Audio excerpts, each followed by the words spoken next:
There's a moment when a negotiation stops being a negotiation and starts being something else, something colder, a test of who will flinch first. And today, on Parliament Hill in Ottawa, the Prime Minister of Canada stood in front of reporters and made it very clear he is not the one flinching.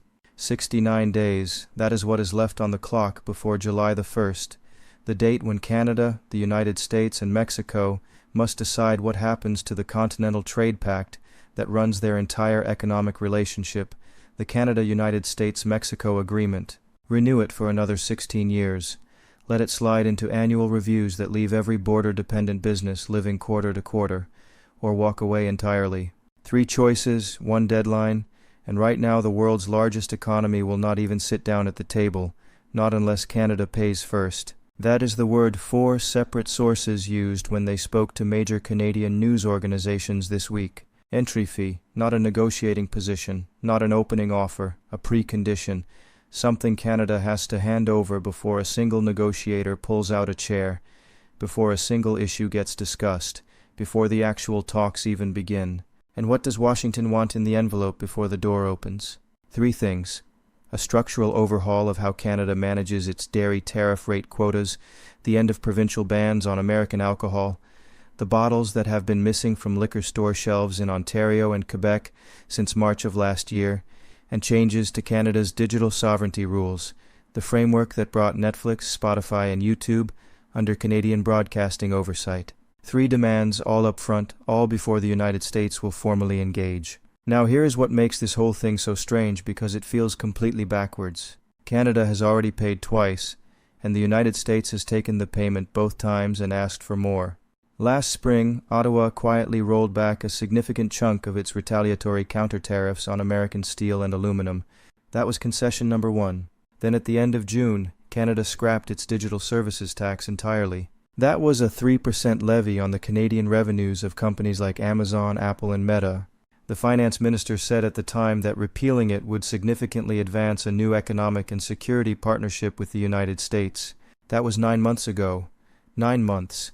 And not only have negotiations not advanced, Washington is now saying those payments don't count, that Canada needs to put more money in the jar before the game even starts. Former Quebec Premier Jean Charest, who was just appointed to the Prime Minister's new Advisory Council on Canada-United States Economic Relations, told Radio-Canada exactly what was happening. He said Trump wants Canada to make a lot of concessions before anyone sits down at the table while he makes none himself. That is not how trade talks between allies work. That is how a toll booth works. And today, the Prime Minister of Canada pushed back on national television with a sharpness we have not seen from Ottawa before. Standing outside a construction site in the capital on the morning of April the 23rd, reporters pressed Mark Carney on the entry fee reports, and his answer was not a dodge, it was a list. He said Canada has its own irritants with the United States. 50% tariff on steel, 50% tariff on aluminum, 25% tariff on automobiles, every single tariff on forest products. That is the Prime Minister on camera listing American trade aggression as the actual problem, not apologizing for it, not softening it, naming it out loud. He also said he was genuinely at a loss as to where the entry fee suggestion was even coming from.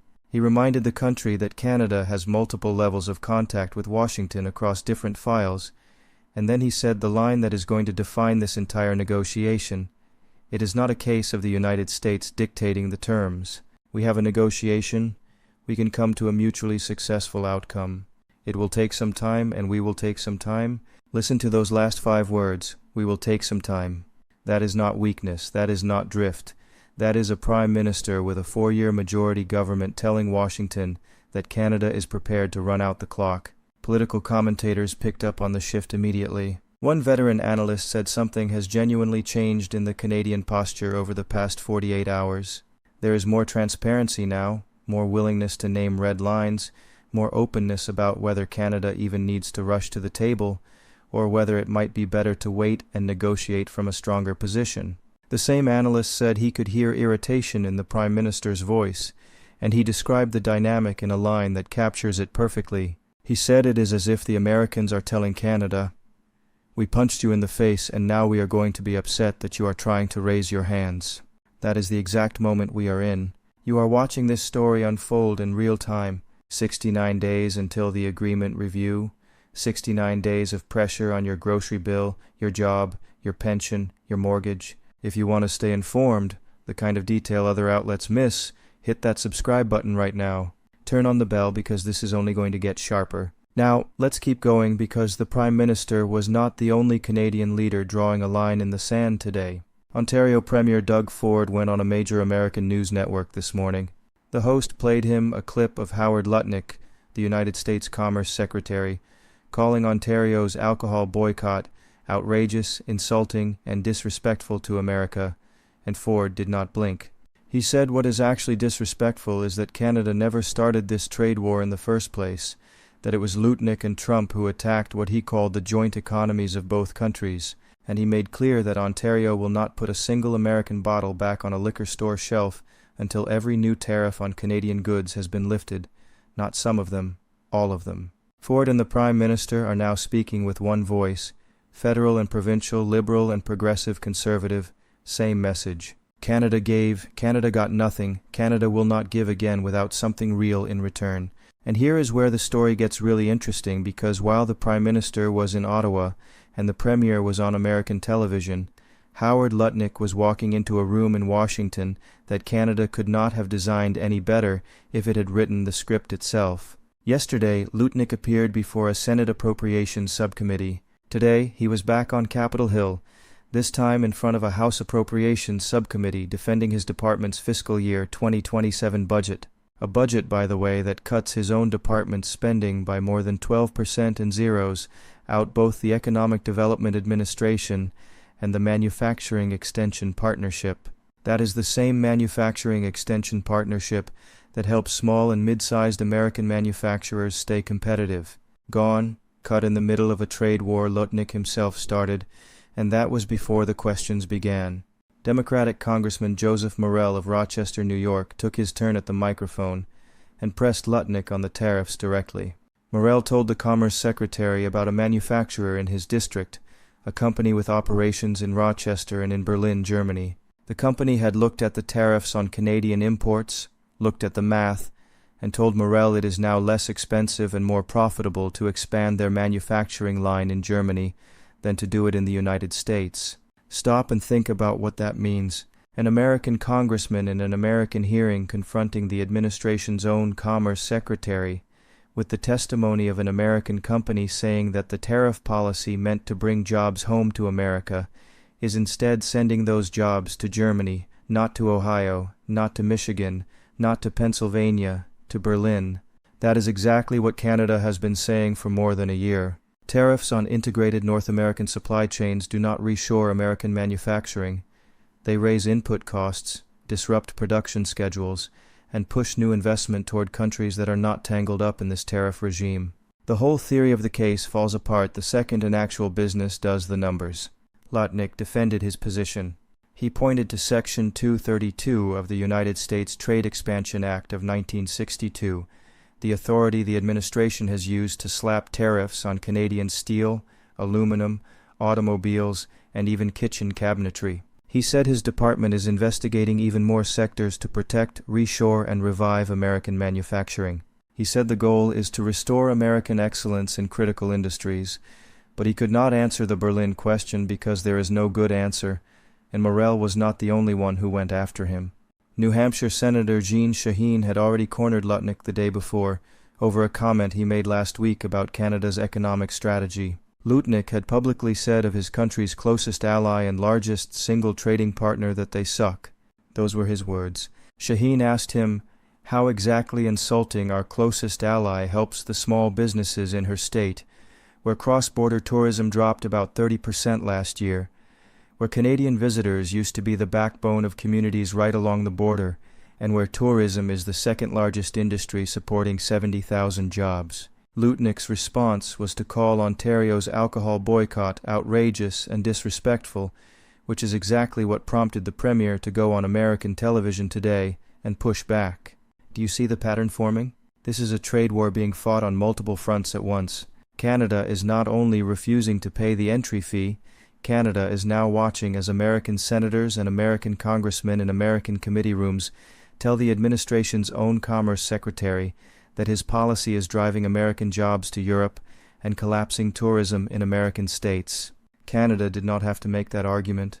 The argument is making itself inside Washington. Now, let's talk about an analogy that has become shorthand for this entire standoff because it captures the absurdity of the moment. Earlier in this crisis, a key American trade figure compared negotiating with the United States to buying a Costco membership. His point was that you have to pay before you can shop. Ottawa officials had a quiet answer to that one. At Costco, once you have paid the membership fee, nobody asks you to pay again just to walk down the meat aisle. Canada paid the fee. Canada dropped the digital services tax. Canada pulled back retaliatory tariffs. Canada even sent constructive private signals through every official channel available. And in October, when the Premier of Ontario ran an advertisement in the United States during the World Series quoting Ronald Reagan on free trade, the White House responded by cutting off negotiations entirely. That was the reward for every concession Canada had made up to that point. A tantrum on social media and a freeze at the table. Canada paid. Canada got nothing. And now the same administration is walking back to the door and asking Canada to pay again. The Prime Minister is not paying. He has the political room to refuse. And this is where the bigger pattern starts to come into focus. Canada currently has a 4-year majority government that does not face a confidence vote again until 2029. That stability is leverage.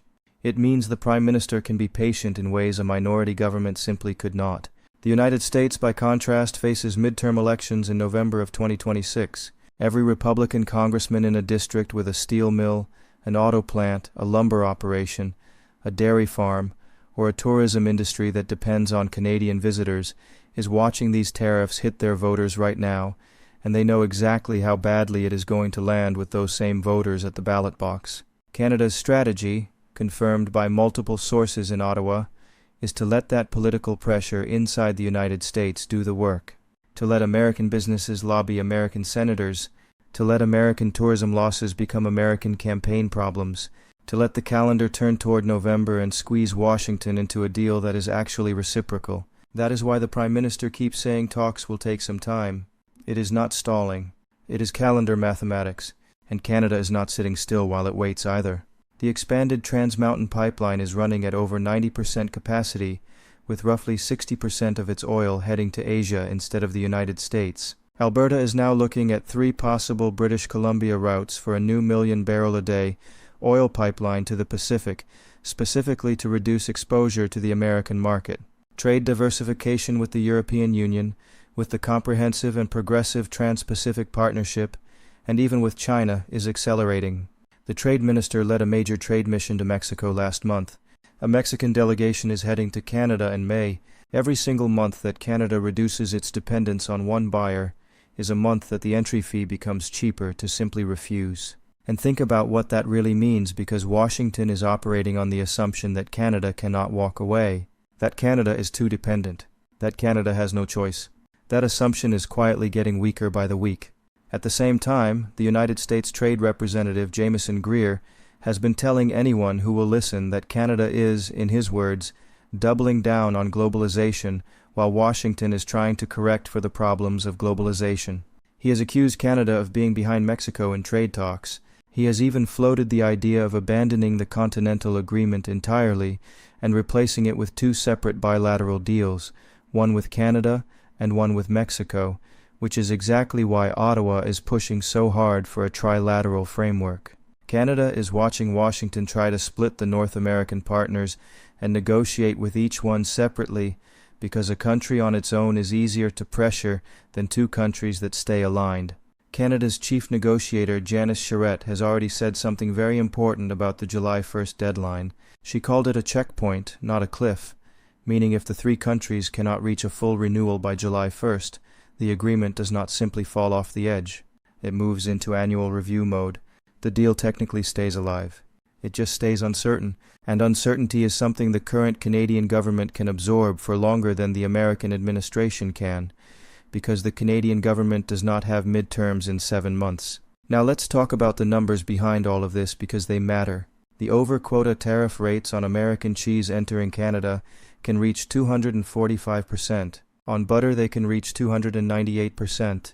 Those are real numbers, and Washington absolutely wants them changed. United States goods exports to Canada totaled $336.5 billion last year, down almost 4% from the year before. Canada remains the second largest export market for American goods anywhere in the world, and the entire Canada-United States trade relationship is valued at roughly $1.2 trillion a year. $1.2 trillion.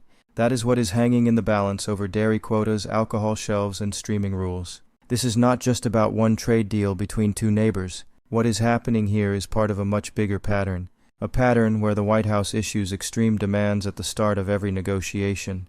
Mexico faces the same playbook. Europe is already feeling it. Japan has been feeling it for months. The theater of maximum pressure is a feature, not an accident. The opening position is never the closing position. That is the signal every capital is learning to read. And Canada reading it is exactly why the Prime Minister is not panicking. Here is what we still do not know. We do not know whether this patient strategy actually works before July the 1st. The deadline is real.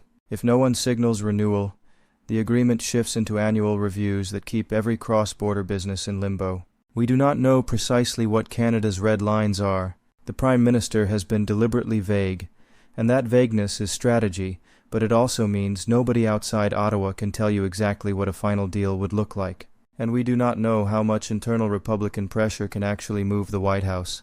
The administration has ignored congressional resistance before. The tariffs on Canada remain popular with parts of its base even as they damage American businesses. What we do know is this. Canada has now refused to pay twice. The Prime Minister has publicly named American tariffs as Canada's real irritants. The Premier of Ontario has held the line on alcohol. And in Washington today, an American congressman told the administration's own Commerce Secretary that his tariff policy is moving American jobs to Berlin instead of bringing them back to Main Street. That exchange happened in a United States government hearing room.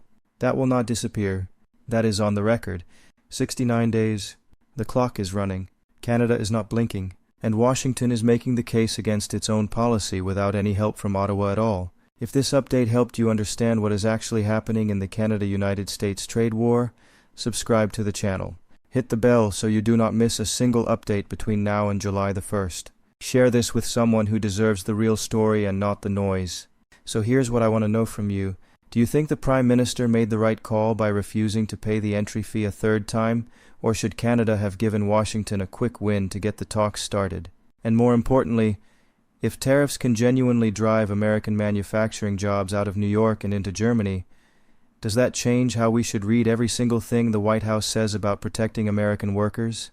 That is all for today. Make sure you are subscribed and we will catch you in the next one.